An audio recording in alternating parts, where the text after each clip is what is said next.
It's okay, go ahead. Your mic's closed. Is it still?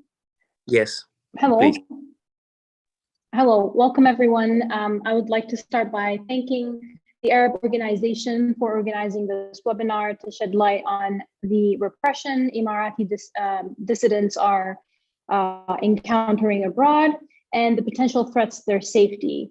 It is my pleasure to moderate the session today, and I would like to extend a warm welcome to panelists and all those joining us online. Allow me to introduce myself. My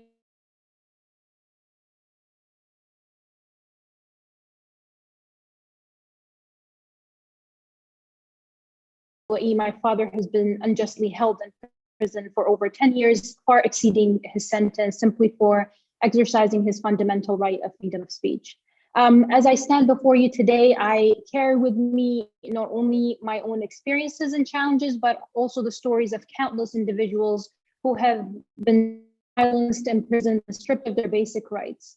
It is their voices that drive me to advocate for justice, to fight for their freedom, and to shed light on the injustice faced by Emirati dissidents. Together with our panel of international experts and human rights advocates, we will address the pressing issues surrounding the rights and safety of Emirati dissidents. We will shed light on the escalating repression, both within the UAE and beyond its borders, and the threats faced by those who dare to speak up and challenge the Emirati regime. Especially after the distressing incident that happened earlier this month with Dr. Khalaf al-Ramaithi, a prominent Emirati dissenter and one of the defendants in the UAE 94 case. Dr. Khalaf was abducted and deported to Abu Dhabi while he was visiting Amman. He was unjustly labeled as a terrorist by the UAE regime, and he is currently facing the risk of torture, arbitrary detention, and unfair trial. This alarming event serves as a stark reminder of the threats faced by Emirati dissidents, not only within the UAE, but also abroad. It's my pleasure to introduce our speakers today, starting with Heide Dijkstal, a barrister practicing international criminal law and international human rights law. She's also instructed as Dr. Khalaf al-Ramaithi's international counsel. So, Heide, with your, extensive legal knowledge and deep understanding of human rights law, can you provide us with an overview of the incident involving the abduction of Dr. Khalaf, and as well as the legal actions taken in response to the UAE's unjust labeling of him as a terrorist? In addition, are there any legal measures that can be taken to safeguard him and other individuals who face similar treatment due to their dissenting views? The floor is yours. Thank you very much, Shannon. And thank you very much to the Arab Organization for Human Rights for organizing this important discussion. It is very much a timely discussion to have today about the situation of Emirati nationals who are pursued by the UAE while they are often living and working permanently abroad. And in some cases, they're pursued as dual nationals living in the country of their other citizenship. What we are seeing is an increase of the UAE reaching into other jurisdictions to punish and repress individuals who most often have peacefully exercised their right to free expression and association by voicing concerns and objections to the policies of the UAE government. While those individuals should be on safe soil abroad and their fundamental rights protected, we are seeing a number of incidents where individuals are irregularly and extrajudicially arrested and extradited to the UAE outside the normal procedures set out to safeguard the extradition process and ensure that individuals are not extradited to a place where they will be tortured and potentially disappeared as well. So as you said, I'm here to speak about one of those individuals who has recently been subjected to this very concerning treatment, Dr. al-Ramaithi. He's a Turkish and Emirati dual national, and he was first arrested on the 7th of May and has been disappeared since the 9th of May. I'm instructed by his family to act as his international counsel and to raise his situation before the UN. And I'm here today to discuss about his situation and raise awareness about his dire situation. So, as I said before, he's a businessman. He has a family. He's been living for the last decade in Turkey as a Turkish national, and he traveled through Jordan on the 7th of May, where he was arrested and detained at the airport in Amman. He was later released on bail the same day, but then rearrested on the 8th of May by plainclothes police officers.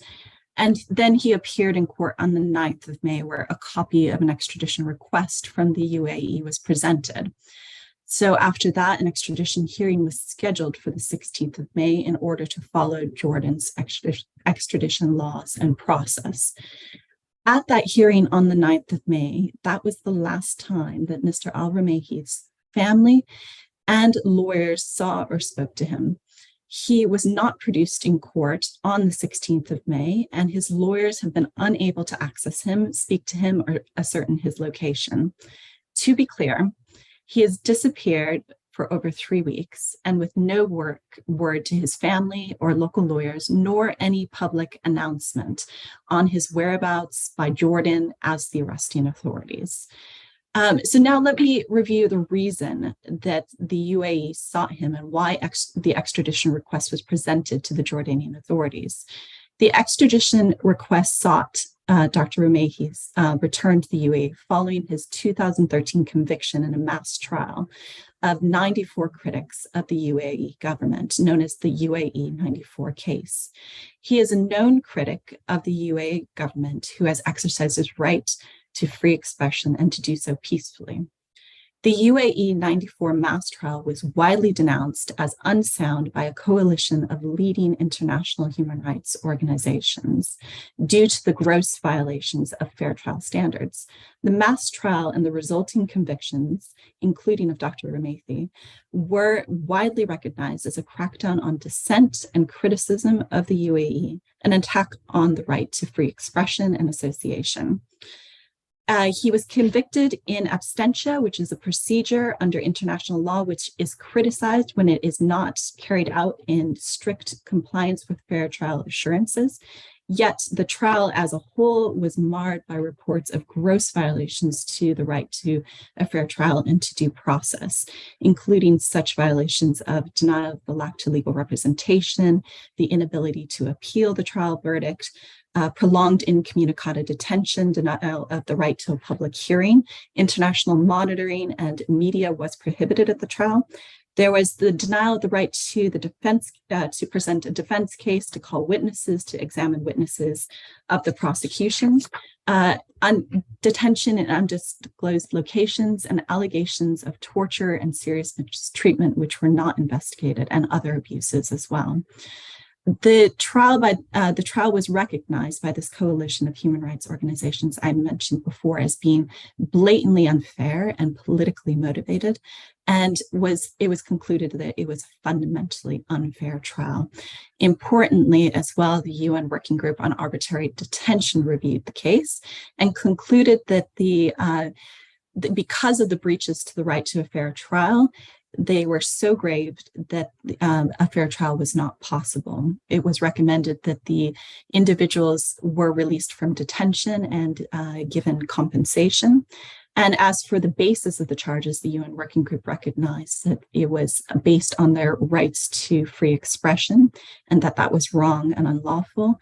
And it said that expressing criticism of one's country and its leaders and communicating with other political actors in a peaceful way should not be categorized as an attempt to overthrow a government, which is quite important. So this is the mass unfair trial and conviction for which the UAE pursued Mr. al-Rumayhi. A trial conducted in mass, a trial conducted in absentia for him, a trial grossly violating the accused's rights to a fair trial, and for which not only a group of leading human rights organizations wholly dismissed, but for which the UN has also found to be unfair. Importantly, this is also the basis for which Jordan decided to extradite Dr. Rumayhi to the UAE, and the manner in which it was done is telling. After his disappearance on the 9th, his family received confirmed, unconfirmed, and conflicting reports on his status. They heard he was still detained in Jordan. They also heard that a judge in Amman had refused his extradition, but they also heard unconfirmed reports that after the 9th of May hearing, he was sent on a private plane to the UAE outside the normal extradition procedures. In the weeks since his disappearance, more and more reports have been noted that he has been extradited, and it seems more and more clear that that is in fact the reality. Yet, Jordan has still refused to officially confirm that he has been extradited in a manner, given any details in the manner which he was extradited. And this is despite official requests that have been sent for information and made to several Jordanian ministries. The family has been left completely in the dark. Nothing has been confirmed to the family about his whereabouts, his location, whether he's been extradited, and this is completely unacceptable. There's now justified concern that he has been forcibly disappeared and that he is at risk of arbitrary detention and torture based on the similar treatment that his co-accused in the UAE 94 experienced when they were detained. So on the 18th of May, a complaint was sent to the UN Special Rapporteur on Torture and the UN Special Rapporteur on the Promotion and Protection of Freedom of Opinion and Expression. It set out the facts of what happened, what his situation was, and the real risk to his life and well-being. And it asked that the special rapporteurs urgently seek information about his status, raise his rights, and also address the violations that are associated with sending him back to the UAE. And I'll just quickly go through the different violations that were raised for examination by the UN special rapporteurs, the first being the right against enforced disappearance. Both Jordan and the UAE are obligated to respect the principles that are in the Declaration on the Protection of All Persons from Enforced Disappearance. The declaration says it's contrary to the UN Charter and the rights under the UN, the Universal Declaration to forcibly disappear somebody. It's been 3 weeks now that Dr. Al-Ramathi has been disappeared. It also raised the right to a fair trial and the right to free expression and association. And as we reviewed earlier, the basis of the extradition is directly in violation with these two rights, the right to a fair trial and to a free expression. Jordan and the UAE's obligation to respect this right are set out in the Universal Declaration and the Mandela Rules, that's for the right to a fair trial. And the right to free expression are set out in Article 19 of the Universal Declaration. And also, interestingly, both Jordan and the UAE are members of the Arab Charter, and the preamble acknowledges and accepts the rights that are set out in the ICCPR, which also includes the right to free expression. So the basis for which Dr. Al-Ramathi was extradited are in violation of these rights.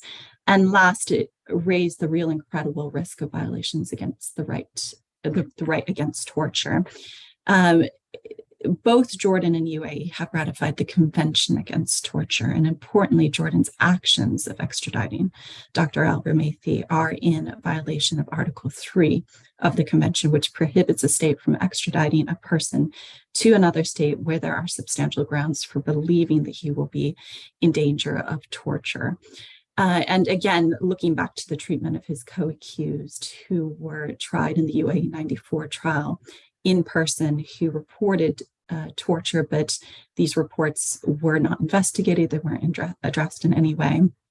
It's very likely that Dr. Al-Ramathi will be subjected to torture in the UAE. So the UN Special Rapporteurs have confirmed that they have received the complaint and are examining the situation, but the action must be quicker. His case has also been raised with the Working Group on Enforced Disappearances as well. In the 3 weeks since his disappearance, the real risk that he will be abused and tortured may have already become reality. Steps will continue to be taken to seek urgent action, but we know that the UN system is overwhelmed and under-resourced. It is therefore very important that we're having this discussion about the pattern that is emerging, that elevates the gravity of the situation of repression, and it makes it clear that situations like these should be addressed with urgency and priority, and not just to address human rights after they happened, but to address them before they happen and try to prevent them as well. the last thing I'll say is better communication is needed with the families impacted, and this must be addressed as well. The families have a right to know the truth and a right to know the location and well-being of the person who's been detained, and that's something that needs to be addressed as well. So I'll pause there, and I can answer any questions at a later point, but thank you very much for listening to this situation, and I hope we can move forward with helping to protect his rights and others as well. Thank you, Heidi, for providing us with a deeper understanding of the complexity surrounding Dr. Khalaf's case and for sharing your expertise with us today. Next, we have Bill Law, the editor of Arab Digest and former BBC's Gulf Affair analyst. Bill, with your wealth of expertise in the region, we would like to hear from you an overview of the general situation of human rights in the UAE and the challenges faced by dissidents within the country and abroad. The floor is yours.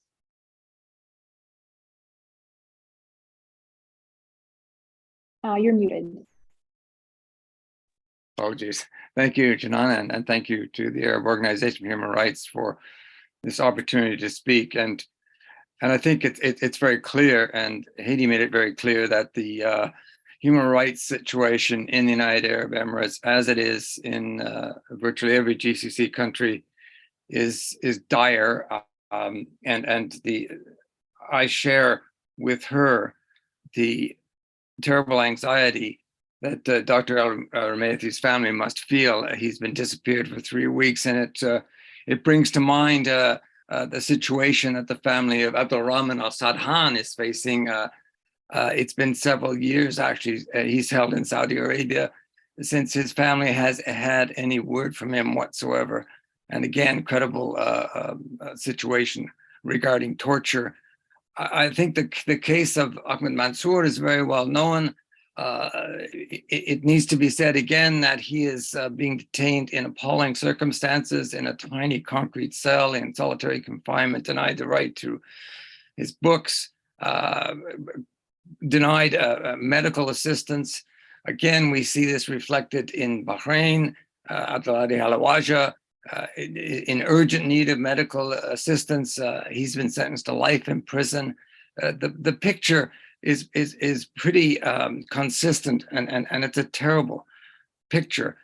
And when I was thinking about what I wanted to say today, I started to think about an issue that happened now almost 5 years ago, when the then Canadian foreign minister raised a concern about Samar Badawi, the sister of Raif Badawi, the blogger who had already been sentenced and indeed publicly flogged at one point. She was arrested along with other activists, and it was a mild protest, raising concern. The reaction of the Saudis was profound. They kicked out the Canadian ambassador. They gave him 24 hours to leave. They told all the Saudi students at Canadian universities to come home immediately. They cut all trade deals. They pulled their ambassador out. They said that this was an outrage. How dare Canada comment on their human rights situation, because it was an internal affair, and that the Canadian government was stepping on their sovereignty. Now, I think this is important, because what we're seeing is this argument about sovereignty is being played over and over again and used, I think, to good effect by these regimes. The Canadian government, since that time, has been rather muted in its concerns and its expressions about human rights issues in the Gulf and in the UAE and other areas of the Middle East, as has the UK government. The standard "we have expressed our concern" phrase is about all they're prepared to say. And this also brings to mind, I was at a conference in Doha a couple of months ago. It was sponsored by the National Human Rights Organization in Qatar. And it involved human rights organizations from all over the world. And it had to do with climate change. So what the argument was, and it's a good argument, that human rights are engaged very much in the climate change issue. We have the right to clean air, the right to clean water, the right to a sustainable future. But what wasn't discussed at all were the rights, the human rights that we take, I think, too much for granted. The right of free speech, the right of assembly, the right to not be tortured, the right to a fair trial. All of these issues were simply parked. And in fact, one speaker referred to traditional human rights. I think there's a real danger, particularly as we are now heading into COP28 in Dubai, that these authoritarian states will accomplish two things. One is they'll say that any criticism of their human rights record is denies them or attacks sovereignty, rather. And secondly, that human rights should be moved from a discussion about what we would consider to be very much part of our liberal democracy to a discussion about climate change. We're heading into Dubai. We've seen what happened at Sharm el-Sheikh, where protest was very much curtailed, very successfully curtailed, I think.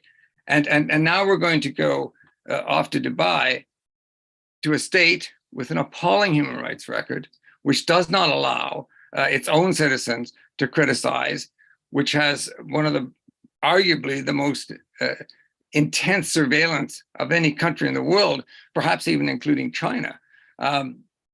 And will there be any opportunity to raise the, quote, traditional human rights? Well, I dare say not. And bear in mind that the head of COP28 is also the guy that runs ADNOC, the national oil company, state-owned oil company. And no, people have said this is outrageous. It's a case of the fox in the hen yard, in the hen house rather. Other people have said, well, he's got a good record on green initiatives, so let's give him a chance. But I think that's rather to one side. What for me is an important consideration if we are going to try and break the silence of our governments in regards to these horrific human rights abuses, in regards to extrajudicial, effectively kidnappings. I mean, the fact that this poor man has been disappeared now for 3 weeks and believed to have been spirited out of Jordan on a private aircraft. This has happened before. We know it's happened with the Saudis. They have a track record on this as well. That there has to be a way to prevent these authoritarian states from usurping human rights on the grounds that human rights is only to do with climate change and those issues. And it occurred to me that time is pressing for human rights activists to engage with climate change activists and have the conversation before COP28 about how to get human rights, all human rights, not just the right to a clean water and free air and sustainable futures for our children, which is hugely important, but also the rights now on the ground to be able to speak freely, to be able to criticize your government, to not be sent to prison for decades. Abdel Halawaji was sentenced to life in prison, as I said. These are really, really trying and challenging times for human rights organizations. Miriam Alawaja spoke to me just last year about the burnout factor, because she has been fighting for more than a decade to try and secure her father's release, or at the very least, better treatment of her father. And what she has experienced and what human rights fighters are experiencing is the situation is deteriorated. It's deteriorated largely because our governments, our liberal democracies, have ceded important arguments, such as the sovereignty argument, to these authoritarian regimes. Canada just renewed diplomatic relations with the Saudis. That's much more important, if for Canada to have good trade with the Saudis and good relations, it is to now to have human rights concerns expressed. So I think we need to really focus on some of these points moving forward, and I think focus at speed, because also we're looking at this authoritarian drift all across the world. We've seen what happened in Turkey. We're looking at a situation where Donald Trump, God forbid, could return to the White House. We've seen what's happening in Italy. And we know that there is a very strong authoritarian sense, and this empowers these authoritarians in the United Arab Emirates to continue. And we need to figure out a strategy to breach this very effective and clever mechanism that they have used. On the one hand, a sovereignty claim, on the other, rolling the whole human rights conversation only into climate change issues. And I think we need to try and find a way to bring those two together.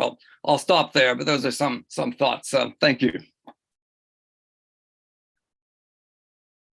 Thank you, Bill, for discussing the larger picture and highlighting the importance of focusing on all aspects of human rights, and rather than just selected issues, especially with COP28 coming.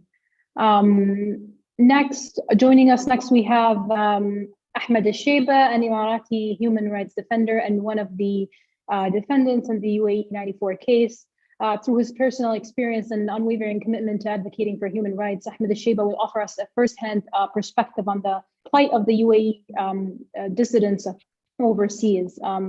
Mr. Ahmed, talk to us a little about what you have been through and the price you had to pay for being a human rights defender and an Emirati descent. Okay, thank you, Jinan, and I'm happy to see you coordinating this event. It's great, actually, to see one of my friend's daughter who's doing her job as a hero of the families that they face really great problems in the United Arab Emirates. Nowadays, it's actually the incidents of Khalaf al-Ramethi bring our issue to the face again and show the people how this authority is its violence has the violence as one of the habits now of that authority, the United Arab Emirates Authority, and that actually tells you how the people of the United Arab Emirates and the people who defend the human rights, they face a lot of problems, even if they are away from the land of the United Arab Emirates. Now, the power of the money that it has and the dirty money that they use actually in the other countries, it's show us how they can do a lot of things, even against the constitutions of the countries, as happened in Jordan with Khalaf al-Ramethi. And thanks for Heidi. She covered that story, and she told you about what happened with him, even despite that the judge refused to hand him to the United Arab Emirates, but actually the authority of Jordan did, and we know that he was kidnapped. And this is not the only incident happened, and not the first one.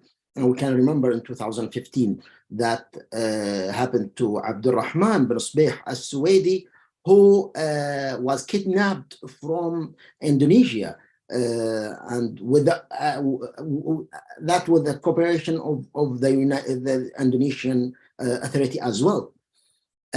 Nowadays, I can tell you, all the family who are outside in the United Arab Emirates, who defend their human rights, they are dangerous. And let me tell you something about my story. And when I left the United Arab Emirates, my family could not join me for 2 years. One of them is my son, Muhammad, who was disabled.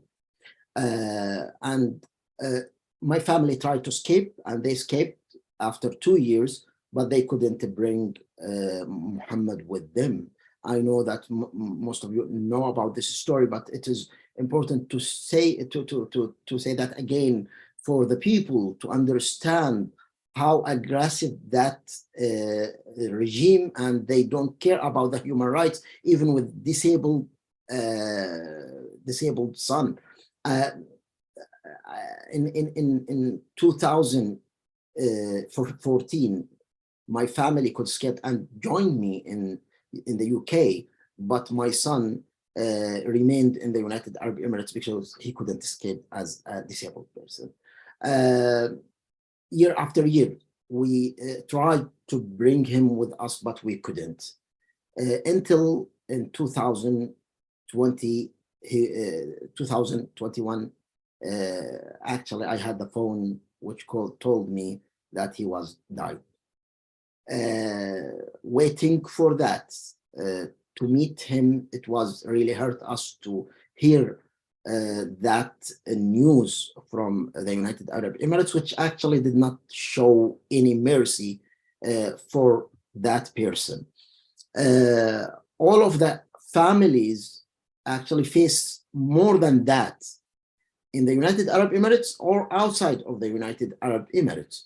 And what scared the people, that they don't have any limit with the violation that they do against the human rights, and they could reach with their power and with their dirty money any power that they want. What happened to Khalaf al-Rumaithi, it was actually through the Arab Interpol and not through a legal system. Unfortunately, it was actually against the legal system. That can happen for anyone outside and who has any let me say that's any idea that the United Arab Emirates that they refused or they don't accept, and I'm saying that because not all the people against the government, but they have different idea, different opinion, but they don't accept different opinion in the United Arab Emirates. What can happen in the future now? If we see in 2021, even the authority tried to reach us by put 4 of us of the members of the UAE 94 in the local terrorist list, and that try to reach us and to can legally find us or try to take us from anywhere that we are.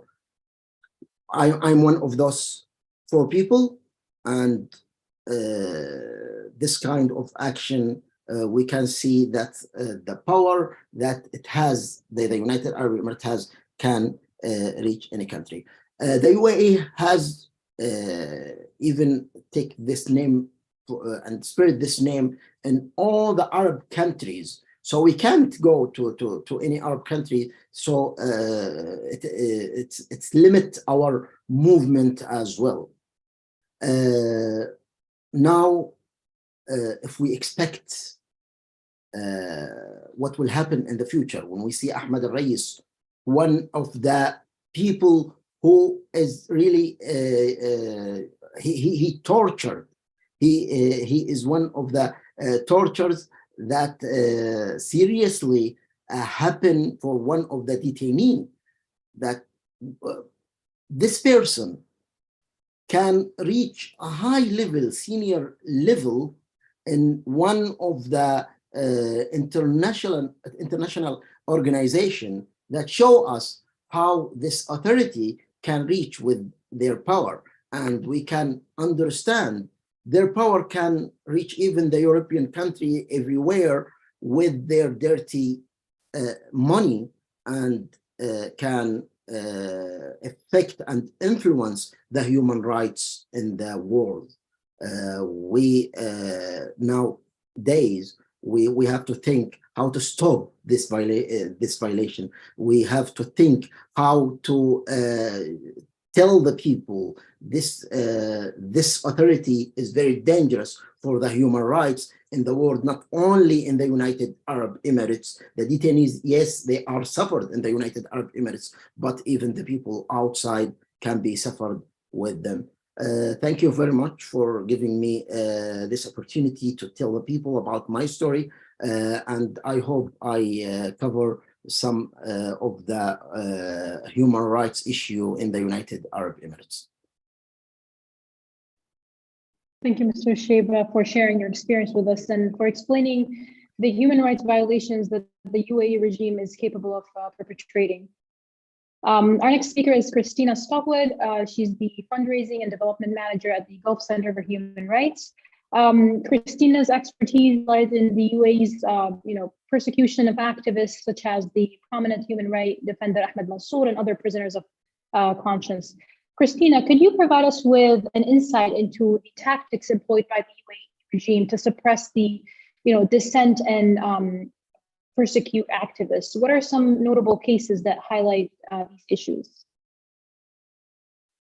Thank you, Janan. And first of all, I would like to mention your case, actually, because I think it's particularly insidious that you, as the daughter of a prisoner of conscience, have been persecuted since the beginning of his arrest as part of the UAE 94 case.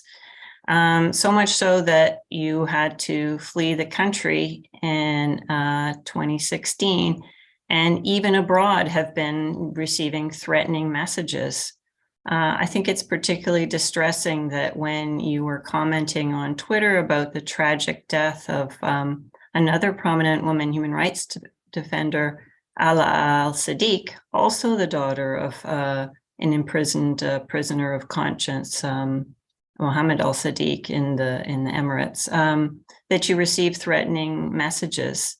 I think it just shows you the long arm of the reach of the Emirati authorities, that absolutely every human rights defender in the country is either in prison or they've fled to exile, and their families who are in the country also suffer greatly because of this total repression.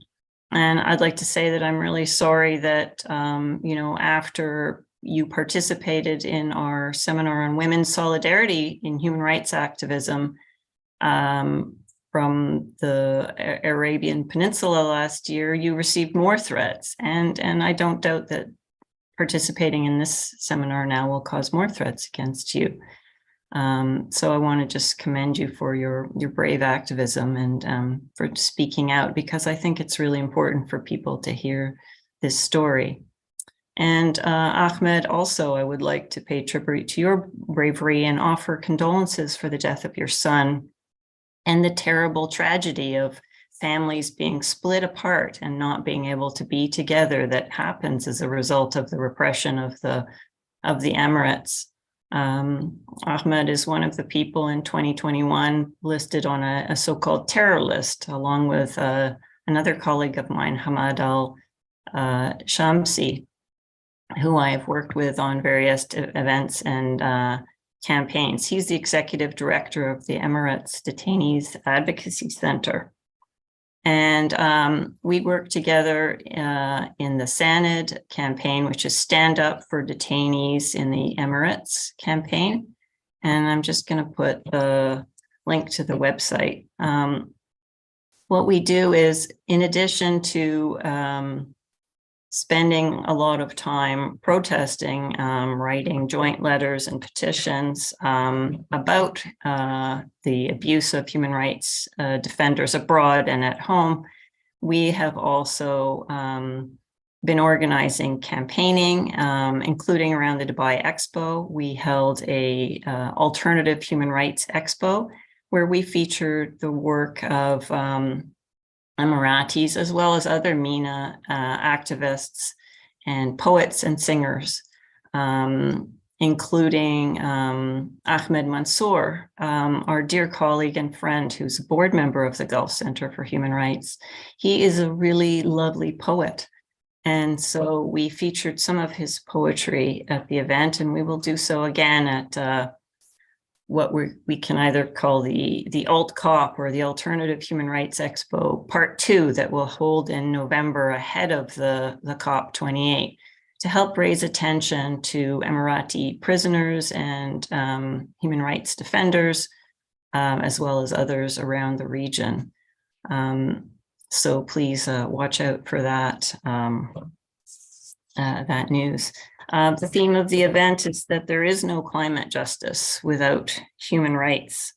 And in addition to organizing these events and campaigns, quite a few human rights activists and organizations have started, even at the end of last year after COP27, to build coalitions of human rights groups and environmental groups to express concerns about the treatment of human rights defenders in the Emirates. And so that when people go to COP28, they know two things. One is that anyone who's ever spoken out or criticized the government is already in prison in the Emirates and won't be there. There will be no protests, as there were even in Egypt, where it's pretty repressive against civil society, but they were able to speak, and Alaa Abdel Fattah's sisters were able to speak publicly. That won't happen in the Emirates, because if it did, those people would be at risk of immediate detention and potentially torture. So I think we really need to get that message across that, yes, climate justice is essential to the survival of our planet, but we can't forget the activists in prison in the Emirates. And also, we need to let other activists know from across the region in Africa, or anywhere really, that they might not be safe going to the COP28 in the Emirates. They do not tolerate dissent of any kind, whether it's an online petition or tweeting. You can go to prison for 10 years for online activism, which is what's happened to my dear colleague Ahmed Mansour. He has been in prison now for 6 years, sleeping on a floor. They're so mean and petty. They won't give him a mattress. They won't give him a pillow. They won't give him a bed to sleep in. And just in closing, I'd like to remember my dear friend, Arthur Legeska, a Polish prisoner who was in prison with Ahmed Mansour and bravely phoned me to tell me that Ahmed was on hunger strike and in danger of dying if we didn't help. He, at great personal risk, he suffered, Arthur himself suffered intense torture and abuse in prison. And yet he phoned us to tell us about about Ahmed's situation. And after he was freed, Arthur was able to leave the country. He told me he had tried to give his pillow to Ahmed Mansour, but he was unable to even do such a thing for his friend. Tragically, Arthur himself has died in unfortunate circumstances. But before he did, he was able to publish some books about what it's like to be a prisoner and suffer torture and abuse and sexual assault in the Emirates. And so we have that to thank him for. So thanks very much for listening, and please do join the campaigns to free Emirati prisoners of conscience. Thank you, Christina. Thank you for sharing all of these cases. They're, Ahmed Mansour, he's a very well-known human rights activist, and what he's going through is, very, there's like no words to describe, the experience he's going through. So, we'll continue calling for his release and the release of all prisoners of conscience. Last but certainly not least, we welcome Savag Kijichian, a Gulf researcher at Down. Savag, given your deep comprehension of the UAE's role in a new multipolar world, how has the geopolitical positioning affected human rights within the country? What are some of the challenges and implications of the UAE's approach to balancing its international standing with its domestic policies in relation to dissent and human rights? Thank you, Jinan, and thanks for the Arab Organization for Human Rights in UK for inviting me to speak. It's a pleasure to be here with your distinguished guests. And a lot of the points, everything that was mentioned, I agree with. And there are a couple of points that I'm going to highlight that was mentioned. Basically, I think to answer your question, for me at least, the future doesn't look very, very bright in terms of human rights. And that includes I include in that climate justice and rights because of climate change, which, as we know, will be affecting and is affecting poorer countries and poorer regions of the world, and will continue to do so more and more. Basically, what we have now, what we are seeing, or where we are heading, is a future where the United Arab Emirates, in this world of multipolarism, where it has tremendous disproportional influence because of its energy, oil, and money, and because of its investments in especially technology, because of its sports washing, obviously, investments in the West, investments of the free money or the money that it has to be able to buy business interests in the West. All of this is helping United Arab Emirates to become a global player. It is already one, and it's the main agenda, or the main item on its agenda, is at the global level will continue to be climate change, because it is at the core. It is an existential threat to the rulers of not just the UAE but Saudi Arabia as well. Without oil, they have far less influence or power in the world.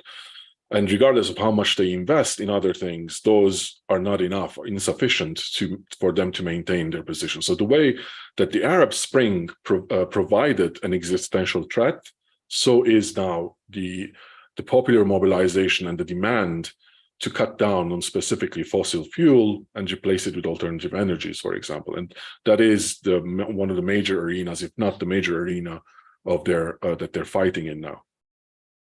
So therefore, what we are going to see is increased transnational repression. These societies in the Arab world, in the aftermath of 2011 public uprisings, we've seen how much they cracked down on their people, on voices of requesting liberties and democracy and political participation, demanding human rights, demanding accountability. These are existential threats for these types of dictatorial rulers, and they will continue to be. So in that aftermath, what happened, and we saw this over the next 10 years or over the past 10 years, what we saw is this excessive and in-depth investment in surveillance technologies, because they know that the democratization of the media has led to the empowerment of individuals through social media and other means, and therefore it is no longer about public-owned or private-owned media enterprises. It is about the fight for these virtual spaces of social media, and we saw the role of the social media in terms of mass mobilization during the Arab Spring. So they invested heavily. UAE is the leading investor in surveillance technologies, is basically going to continue to do that, and is going to continue in the near future to target dissidents abroad. And unfortunately, and this goes back to the point Bill mentioned, which I also find very absurd, this argument about sovereignty and the idea that, well, no one can interfere in our affairs. It's sort of, in the second half of the 21st century, that idea of absolute sovereignty ended. If there ever was an absolute sovereignty, or if there ever were one, it died. With globalization, there's no such thing as sovereignty anymore. It's an international-based order, or supposed to be, based on universal, conventions, laws, norms, etc. So either we are all one humanity sharing core values, or we are, infighting sort of feudal states fighting for the rulers'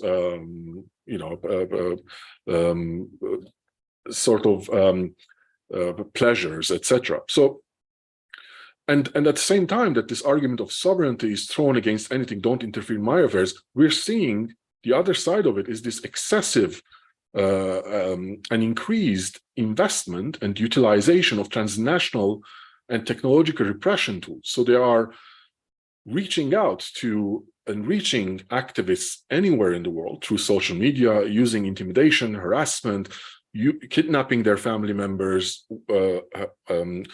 targeting them, collectively punishing family members, within the Emirates and abroad to basically silence them in other so-called sovereign states. There's no contradiction in their mind when this happened. So it's a really absurd argument, this argument of sovereignty.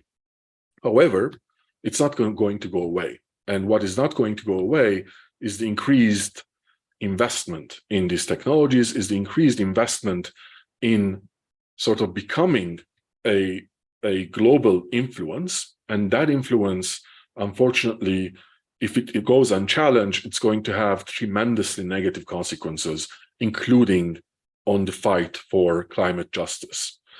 UAE is going and is, as I mentioned, is perceiving this as an existential threat to its rule, the UAE rulers. Therefore, it will do anything to contain, to reshape, to direct, and to counter the struggle against sort of reducing emissions through specifically fossil fuel and its products, and whatever else affects basically what it perceives to be its rightful authority to rule the Emirati. So we're seeing increased repression, we're seeing, and we will see increased and more ways of trying to silence activists abroad, and the fight will continue. So it is, and I second again many of your distinguished guests, including Bill and many others have written this, that it's really absolutely crucial that those who are fighting for climate justice and those who are fighting for human rights, that they become basically, that they join forces. It is absolutely crucial because the fight is the same. It's against the same type of interests and the same type of behavior and basically individuals. I'll end there. Thank you for sharing your analysis on the situation, Savannah. I want to open the door for discussion and questions. We have a question from the audience. Grady, he's a researcher at Freedom House. If you want to unmute yourself and ask your questions to the panelists. Yes, thank you all for your presentations. They were all very informative and scary, to say the least. So my question, I think it goes to what Ahmed was talking about when it comes to the Arab Interior Ministers Council's role in this case that we've been discussing today, Al Rumaiti. And obviously this body has played a role in other recent cases, including the Sharif Osman case last year. And I guess my question is whether you anticipate, I guess anyone can answer this, anticipate this body playing more of a role moving forward in terms of regional cooperation and returning dissidents back to their home countries or facilitating arrests. Will this body have more of a role than Interpol moving forward, or will they work together? What do you see moving forward in terms of the strategies employed by these authoritarian governments in the region to carry out acts of transnational oppression? Thank you.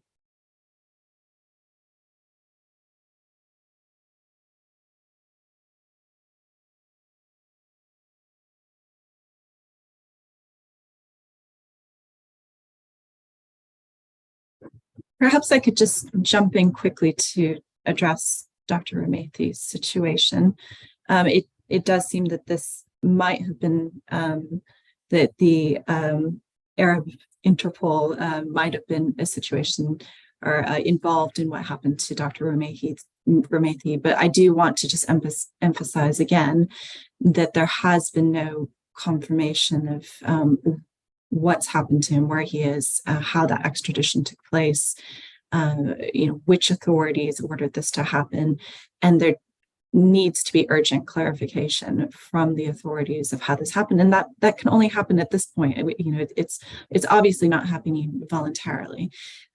International pressure through the UN, through other organizations, needs to be put onto both the Jordanian and the UAE authorities in order to answer questions about what degree this the Arab Interpol had to do with this situation, and the exact procedure that was happened in order to demonstrate that these protections that happen with extraditions are not being upheld, and individuals aren't being ensured their fundamental rights in those processes. So I'm just going to pause there. Just I wanted to say that about his particular situation, but I'm sure that others have more to add about the way that it's being used more widely.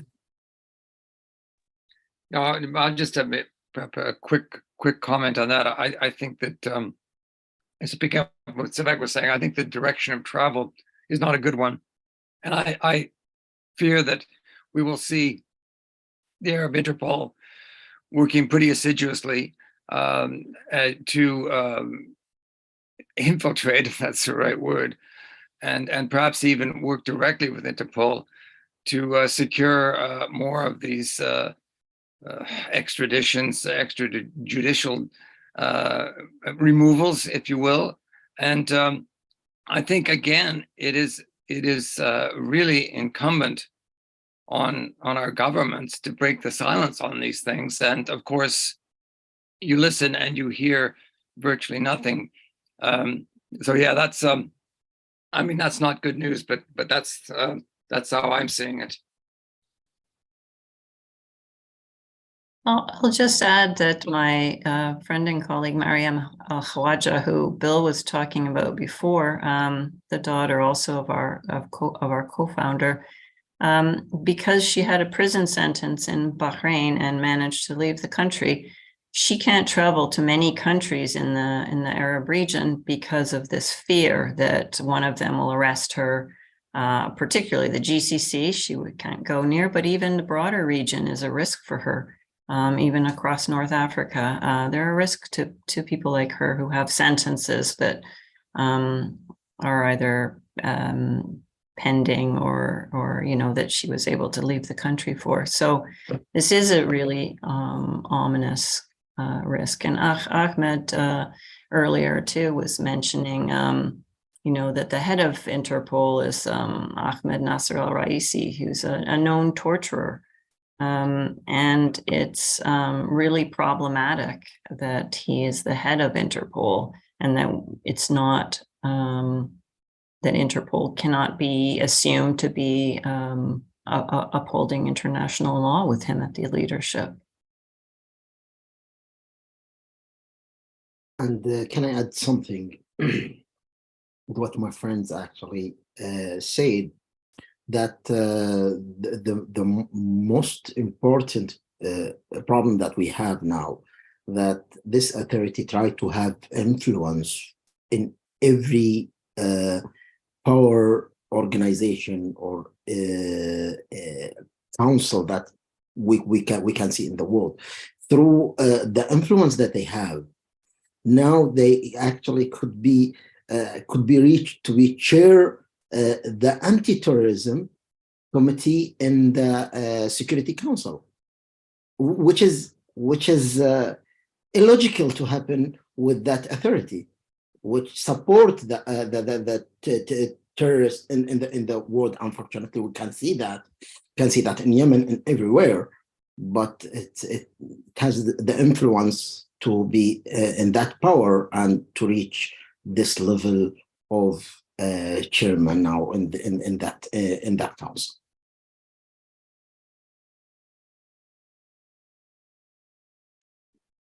We have another question, probably directed to Christina, since you mentioned the Sanad campaign. Mira is asking if there was a way she can join the campaign beyond the digital realm.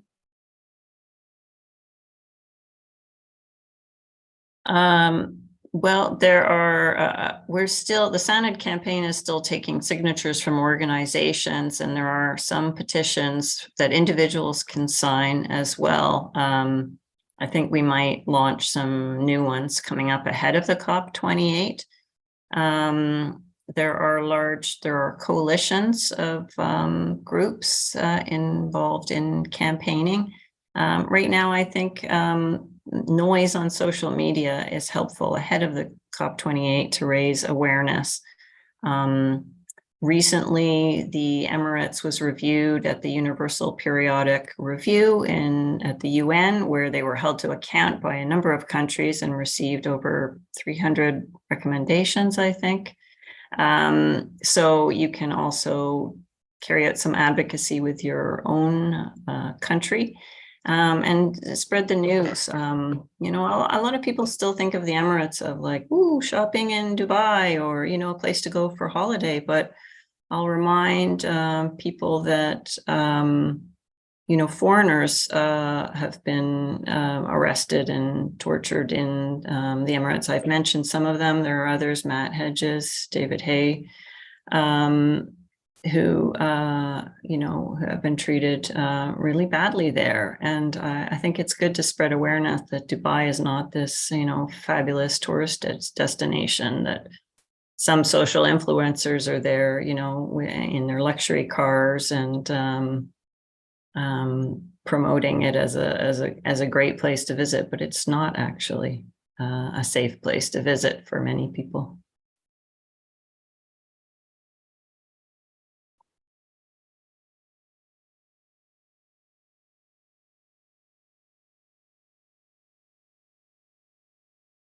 Is required globally to release, you know, to cause the release of these prisoners of conscience.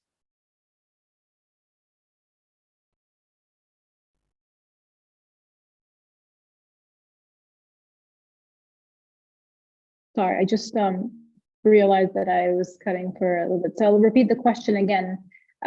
Someone was asking if someone can comment on the case of the 51 prisoners of conscience who are being held, you know, despite the end of their sentences, and you know, what actions are required to, you know, make the process of their release faster or you know, expedite that process, or yeah. Yes, I have some comments about that. It's actually now maybe 56. They reached this number, not only 51.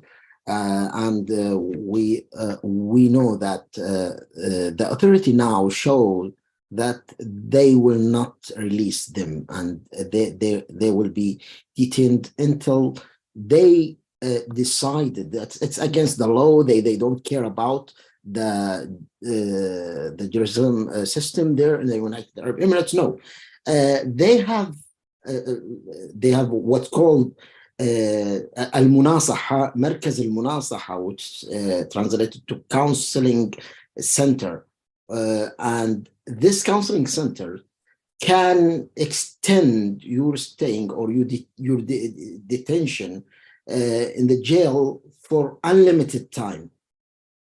We have some of them actually who completed their sentences 4 years ago, or maybe 5 years ago, and they're still detained.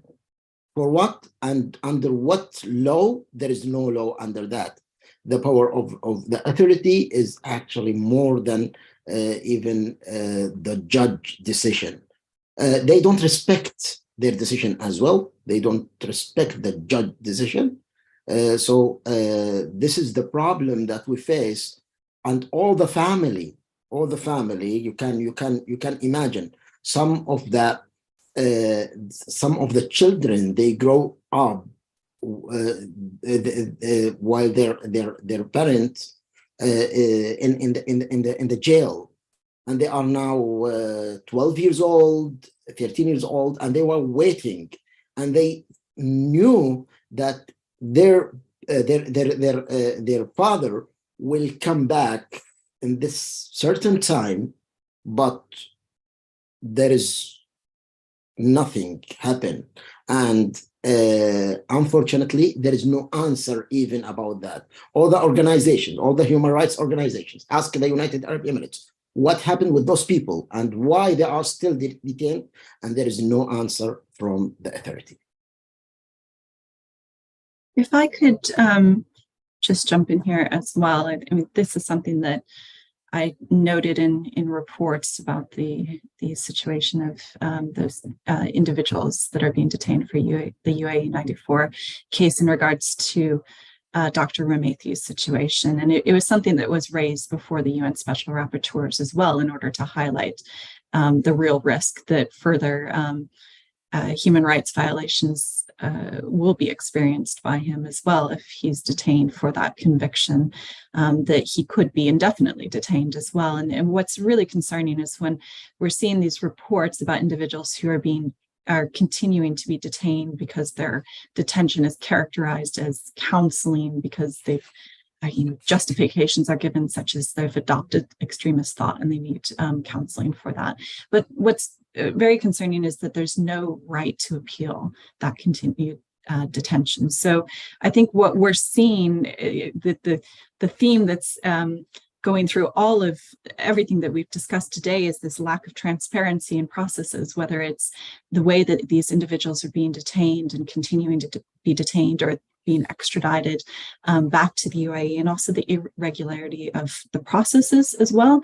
It's not only that the UAE and Jordan and other countries are violating international law and those protections under international human rights law, but it's also their domestic law as well. And there's just no transparency about the way that, or no predictability for the families, for the individuals that are being detained, and it just compounds the harm that they're suffering. And I think it's something that just really urgently needs to be addressed. Thank you, Heidi. I really agree with you. I mean, this was the case 10 years ago, and it's still the case now. We haven't seen much improvement. I'll ask another question from the audience. They're saying, Savat spoke about uniting efforts between climate and human rights activists. Why don't we see a real alliance between climate and human rights organization ahead of COP28? To be fair, I think there's been mobilization, there's increased awareness, and many, earlier we spoke about, some of the guests spoke about sort of this old understanding of human rights and what it included. It's obviously evolved, and it's evolving perhaps not at the required pace, to counter the scale of the challenges. But I think there are many coalition efforts to build bridges, to cooperate, and to mobilize, co-mobilize. And there are increasing efforts. I'm not exactly privy to all the details, but I know that DAWN, my organization, and the major human rights organizations are part of such a coalition, coordinating ongoing activism and planned activism ahead of the COP. But it requires more. It also requires for the human rights organizations to increase their focus on climate issues and human rights based on climate issues. So I think it's a complex issue. There are a lot of inertia and other factors that come into play that makes it not ideal in terms of the co-mobilization and work together, but I think it's headed there, and more focus and more awareness is needed. Thank you, sir. I can ask a follow-up question on that. I mean, we've been, despite this global awareness on human rights, I think our organization are doing a significant work in, exposing the human rights abuses happening in the UAE and other countries. But we haven't seen a noticeable, there has been a noticeable absence of substantial pressure capable on affecting change in the country's domestic policies, at least in relation to dissent and human rights. So, and then on the contrary, we're seeing that they're, granting them hosting COP28 in the recent UPR, the majority of the recommendations were rather conventional and non-confrontational. So what is the underlying influence preventing democratic governments and international bodies from exerting sufficient pressure and holding the UAE accountable for meaningful change? Well, the underlying issues. I just want to go back, just to underline what Sabat was saying, and I don't know, but for example, is Greenpeace engaged on the human rights front in the way that it needs to be? I think there have to be some big players, just the sort of the equivalent of Amnesty International, up there on the climate justice side of things. On the, and I look at the climate protests here, and there is no connection, really. There are discussions about the human rights of protesters, being taken away, but there's no corresponding thought about, these human rights issues transcend borders. We are a globalized society. And again, to go back to Sivak, I mean, it is absurd that the absurdity is that our governments, our liberal democracies are allowing these authoritarian states to use the sovereignty argument to force our governments to back off, to back away. So to come back to your question about why is this happening, that's one reason. And it requires, a certain amount of courage, a certain amount of steel in the back to stand up and say, come on, this is, you are abusing sovereignty of countries all over the world with your, quasi, extrajudicial seizures of people, the way in which you infiltrate and abuse online protesters and activists. So don't talk to us about sovereignty. But of course, we're not hearing that. Why? Well, if I look at the UK, I think, right, we sailed into this disastrous Brexit situation. We were promised all sorts of goodies which have not been delivered, and our economy is stalling out pretty dramatically. This government will do anything not to offend the Gulf states, particularly the Emiratis and the Saudis, anything. And of course, this has been intensified by the war in Ukraine. So, and the point that Ahmed made, that they use their money very skillfully. The Emiratis are way ahead of the Saudis in this game. I mean, the ambassador in Washington, Oteba, is very, very skillful. He's been there for a long time now, since I believe 2008. And they're smart, and they've infiltrated, lots of organizations, including think tanks, including academic institutions. And they use their money well, and they use it effectively. And, I feel that liberal democracies, we seem to have lost our way. We seem to be befuddled by the magicians in the UAE who, wave a kind of magic money wand, and we just follow that, and we just walk away from the fundamentals of what liberal democracy is and abandon them. So, coming back to my point and Sivak's point, I think it's really important that, climate activists engage directly with human rights activists and make a united front and bring in some heavy hitters to try and make those points.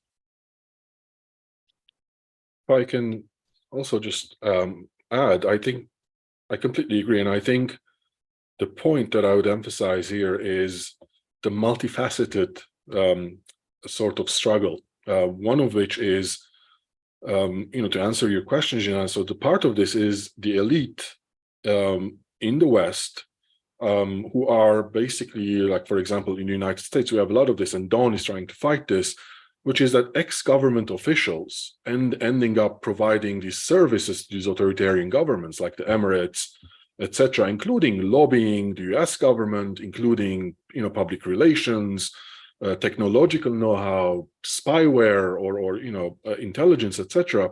So that laws need to be passed and made strict to prevent people, individuals, citizens of the West, after they finish their public service, to basically use their knowledge and expertise that they gained from the public service to contribute to repression and authoritarianism in these countries. So that's one of them. The other is the ongoing, which, by the way, which entails more active participation in the West by Western citizens in terms of holding their legislature and representatives accountable to the laws, local and international. So there needs to be more effort in that area as well.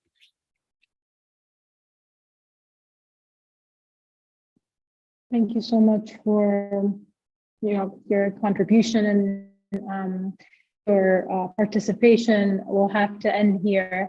I appreciate all the panelists, all the questions from the audience. It was a really rich conversation and discussion. Anyone has anything to say before we end this session? Feel free. Thank you so much. Thank you. Thank you. Thank you very much. Thank you. Thank you, everyone. Bye.